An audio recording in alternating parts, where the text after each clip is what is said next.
Recently, Mr. Vundavalli Arun Kumar stirred up a hornet's nest when he commented the state government has not properly represented its case before the Supreme Court in a case filed by him with reference to bifurcation of Andhra Pradesh state. His main contention is the advocate who came on that day took a view that this is a settled thing and state government is not interested in breaking up this case. But he wanted the state to really represent the injustice done to the state as part of the bifurcation and file a proper affidavit before the Supreme Court. Responding to this, the advisor to the Chief Minister of Andhra Pradesh, Mr. Sajjala, Ramakrishna Reddy, went a step further and told, no, we are interested in a united Andhra Pradesh, and that was our stand right from the beginning, and we will be accordingly presenting our views before the Supreme Court. In fact, nobody can attribute any motives or suspect the sincerity of Vundavalli Arun Kumar in this regard, because he has been singularly fighting since he genuinely believes that a lot of injustice is done to the Andhra Pradesh state as part of the bifurcation of the state. One of the reasons why he says he is still pursuing this case, though not for any unification, that particular prayer he says he has deleted from his petition, is that there would be future guidelines as and when the further states are bifurcated or divided at a later stage. But I don't think that's a very, very important issue, because no other state, as and when a division happens there, will have the same problem as that of Andhra Pradesh. Andhra Pradesh is a peculiar state where, in an area where the capital is located, people wanted a division. You take other places where there are these demands for separation, like Vidarbha, North Karnataka, the capital is not there. So, as and when it happens, if at all it happens, they will not have the same problems as the division of Andhra Pradesh. Second point which you mentioned is, BJP has a big plan of dividing the country into about 50-60 states, and as and when it happens, these can be a guidelines. But rest assured, in case Bharatiya Janata Party is going to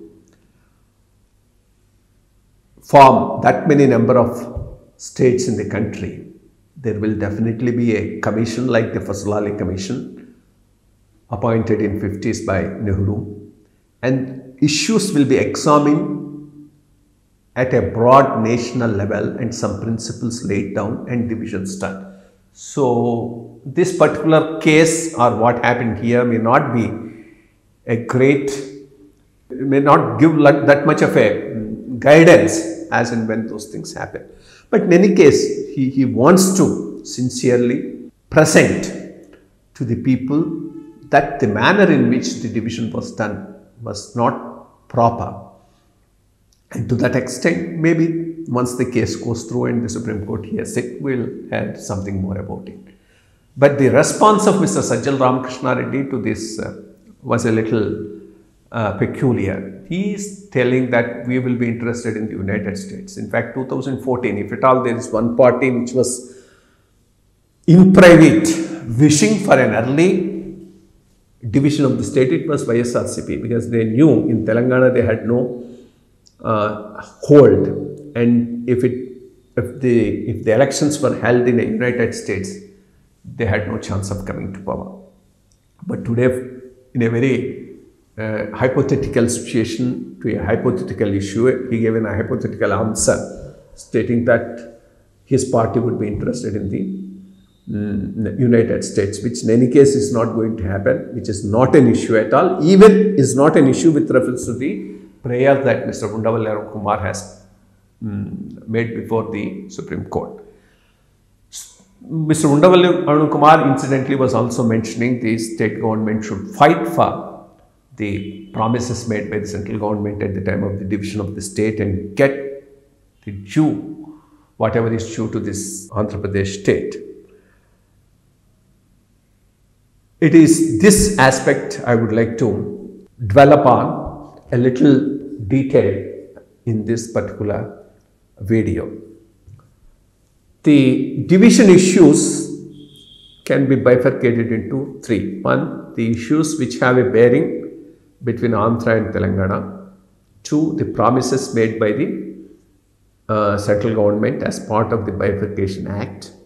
Three, certain announcements made in the Parliament and other places which are not part of the Bifurcation Act. Let's first take the issues of bifurcation which are related to Andhra and Telangana state. The first most important thing is staff. The division of the staff is done very quickly, except the electricity utilities where the unions played a part, so it got complicated. This of course finally landed up in the High Court and then to the Supreme Court, and then there was this Dharmadhikari Commission which has been appointed, and they have clearly laid down the principles of division of staff between Andhra and Telangana, which is being followed now. So to that extent, that also is sorted out.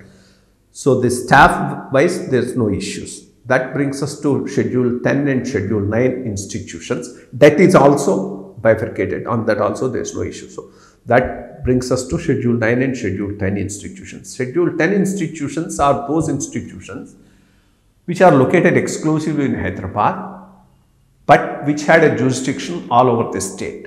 Andhra's contention is they should also be divided on the basis of the population. Telangana's contention is they should be divided based upon location. Similarly, Schedule 9, headquarters. The issue is only with headquarters, not with the other things, because other institutions, portions of those institutions are already geographically divided and started functioning. For example, APSRTC. The depots that are in Telangana have come to Telangana. Depots that are in Andhra have come to Andhra, and Andhra Pradesh Road Transport Corporation is separately functioning. Telangana Road Transport Corporation is separately functioning. The only issue that is pending division is the headquarters of the APSRTC located at Hyderabad, how it should be divided. The principles in the Act are very clear. It should be divided based upon the population ratio. And for this, a committee has been constituted, Sheila Bhede Committee. They have given their recommendations, but Telangana refused to accept it. So again, this has also landed up in the Supreme Court. And the value of these Schedule 9 institutions are not 1,60,000 crores or something like that, which Mr. Vundavalli and Kumar mentioned. 1,60,000 crores is including the local unit value. Those are already divided and are there with the respective states. So the headquarters as such may be around 25,000 crores, not more than that. And even that, the process of division is now stuck in the courts. And it is for the courts which have to finally give a verdict on both Schedule 9 as well as Schedule 10. The other one is, of course, the water resources. Water resources, there is a peculiarity in the sense, wherever you have a river, you have the problems of upper riparian and lower riparian because it comes from one state to the other. But here, you have the problem of side riparians because this river itself, in fact, is the boundary between both the states. So that's why all those headworks on the Krishna River are taken over by the central government, and center is now administering them. And the water division is going to be the most complicated and long drawn out. Maybe the tribunals and finally the Supreme Court will have to settle it. So that leaves us the promises which have to be implemented as part of the AP Division Act.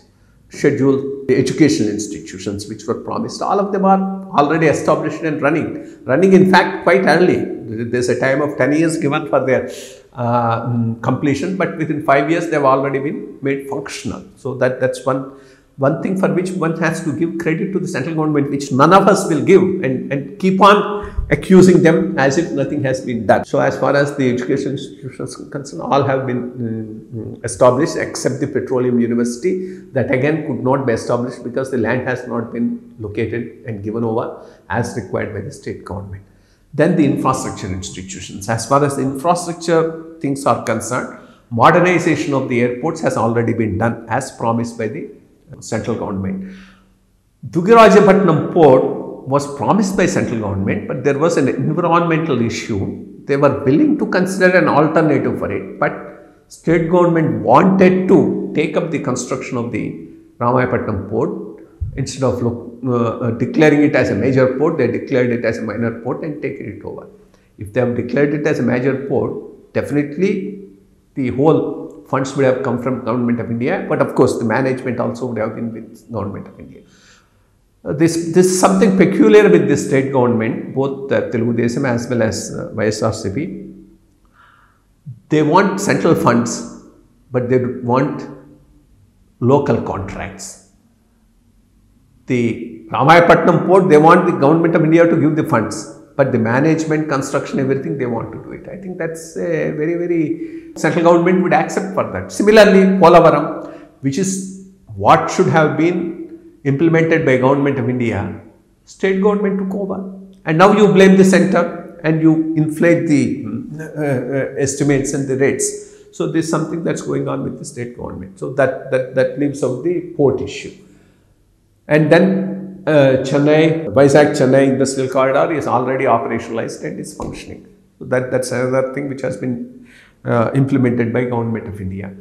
That leaves us two major public sector institutions whose feasibility was to be examined as per the AP Bifurcation Act. One is the Kadapa steel plant and another is the crude oil refinery at Kakinada.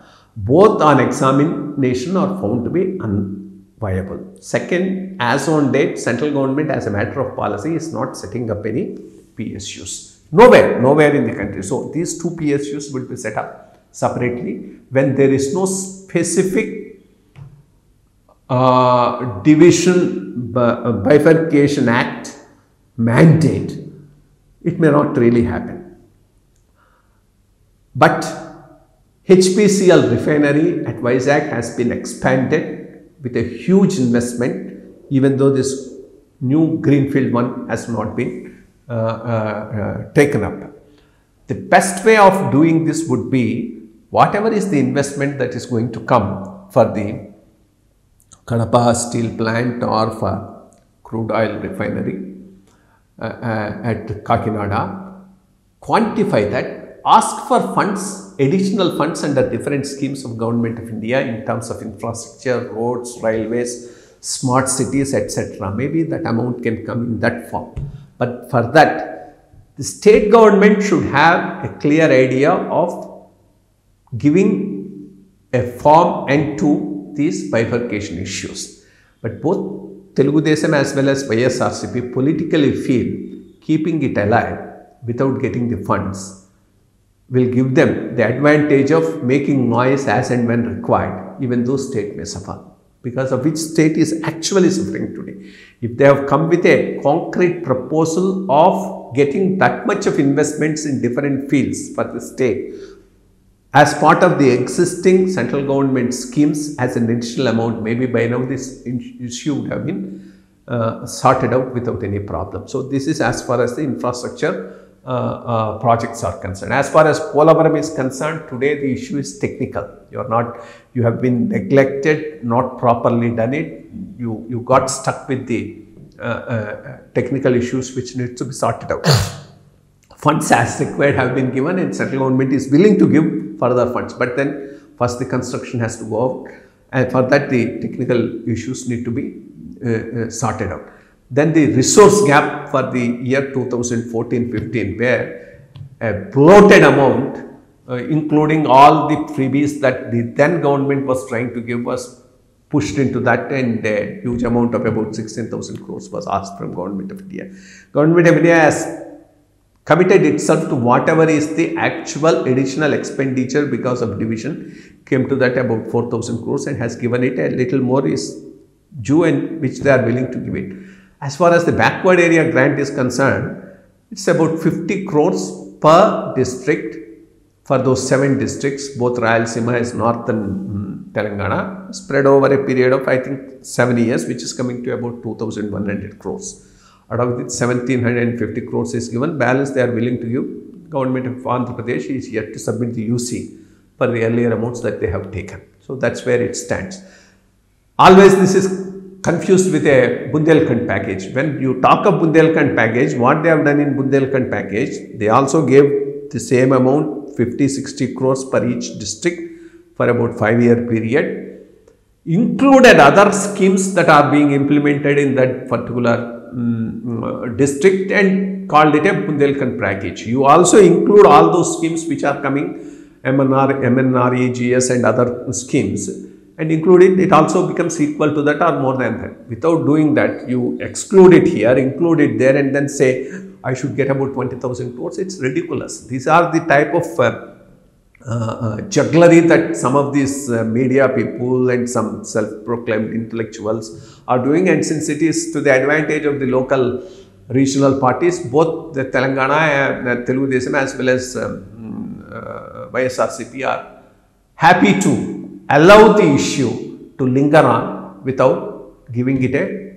final full stop. So this is broadly the issue about the division issues. They can be sorted out and a finality given, and then progress taken up as required in the state. But both the regional parties find it advantageous to keep it pending and keep on getting it out as an issue as and when it politically suits them. But Government of India, in addition to what has been promised in the Bifurcation Act, has given a number of things to the state as part of its regular schemes. A lot of funds are coming on national highways, railways, smart cities and others, and all of that is coming based upon the need, based upon the requirement as part of a all India agenda of development and growth. So I think people should realize the issue of bifurcation and promises as is being played out by both these regional parties is not real, but something they are doing to suit their political gains and for their own failures of bad governance, fiscal irresponsibility. Both TDP as well as YSRCP today wants to show BJP as the cause, whereas the actual problems lie within the state of both the chief ministers who have let down a divided state with huge resource base with a great potential for growth.